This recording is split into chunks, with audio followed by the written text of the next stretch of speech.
आहे नागपुरातनं। नागपूरमध्ये बंदुकीचा धाक दाखवत तरुणाचं अपहरण करून त्याला मारहाण केल्याची धक्कादायक घटना पुढे आली।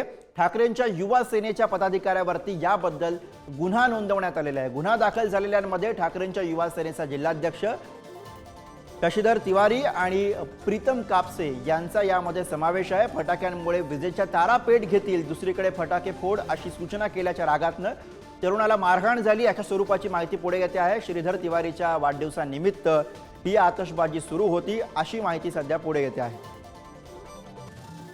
आणि याच विषयी आपण अधिक तपशील घेऊया। प्रतिनिधी जितेंद्र शिंगाडे सध्या नागपुरातनं आपल्या सोबत आहेत। जितेंद्र, नेमकं काय झालं, काय सगळा तपशील या सगळ्या प्रकरणाबद्दल समोर येतोय? शशिधर तिवारी आणि प्रीतम कापसे हे ठाकरेंच्या युवा सेनेचे जिल्हाध्यक्ष आहेत दोन्ही। आणि शुक्रवारी शशिधर तिवारी याचा वाढदिवस होता। या वाढदिवसानिमित्त त्याच्या घरी पार्टीचं आयोजन करण्यात आलेलं होतं आणि यावेळी फटाके फोडण्यात आलेले होते। फटाके फोडताना दुसऱ्यांना इजा होईल किंवा विजेच्या तारा पेट घेतील असं एका तरुणाने सांगितलं। या तरुणाचं नाव सौरभ आहे। मात्र त्यांना हटकल्यावर दोघांमध्ये वाद झाला। प्रीतम कापसे आणि नंतर शशिधर तिवारी यांनी त्याच्या घरून त्या बंदुकीच्या धाकावर या सौरभ नावाच्या तरुणाचं अपहरण केलं, त्याला निर्जन स्थळी नेऊन मारहाण केली।